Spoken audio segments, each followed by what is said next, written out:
Hello बच्चों, यहाँ पे प्रश्न है कि यदि a सदिश बराबर 2 i cap plus 3j cap plus 6k cap, b सदिश 3 i cap minus 6j cap plus 2k cap और c सदिश बराबर 6 i cap plus 2j cap minus 3k cap, तो सिद्ध करो कि a सदिश क्रॉस b सदिश बराबर 7c सदिश है। तो चलिए इस प्रश्न को हल करते हैं। सबसे पहले अगर मैं मुख्य अवधारणा लिखूं इस प्रश्न का, मुख्य अवधारणा, तो देखिए यहाँ पे a सदिश क्रॉस b सदिश है। तो अगर दो सदिश है, इसका क्रॉस उत्पाद अगर मुझे ज्ञात करना हो तो इसको मैं सारणिक रूप में ज्ञात करती हूँ, जहाँ पे i cap j cap k cap दो सदिश a सदिश और b सदिश उसके i j k कैप के गुणांक करके लिख के इस सारणी को हल करते हैं। तो बस चलिए इस प्रश्न को हल करेंगे। सबसे पहले मैं a सदिश क्रॉस b सदिश को ज्ञात कर लूंगी। तो यहाँ से लिखेंगे आई कैप जे कैप के कैप। तो देखिए ए सदिश जिसमें आई जे के कैप के गुणांक 2 3 6 है, और उस तरीके से अगर बी अगर मैं देखूं तो क्या है, देखिए ये गुणांक है आई के 3 माइनस 6 और 2।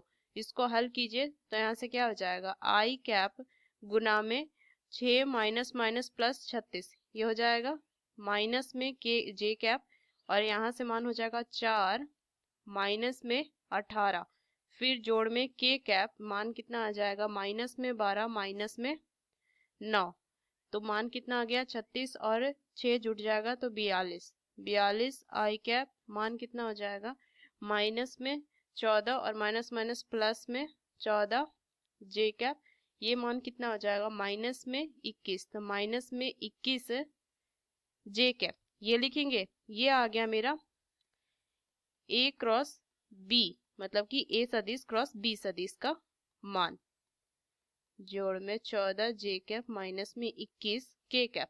अब यहाँ से अगर मैं, ये मान क्या आ गया, ये आ गया बायां पक्ष LHS, और अगर मैं देखूं 7 गुना सी सदिश, तो अगर मैं दायां पक्ष देखूं 7 गुना सी सदिश, तो 7 को बाहर रखेंगे, सी सदिश कितना है 6 आई कैप, जोड़ में 2 जे कैप, ऋण में 3 के कैप। तो देखिए कितना आ जाएगा 42 आई कैप, जोड़ में 14 जे कैप माइनस में 21 के कैप।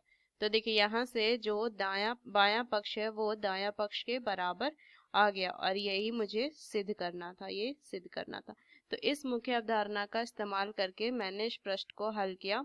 आशा करते हैं ये प्रश्न आपको समझ में आया। धन्यवाद।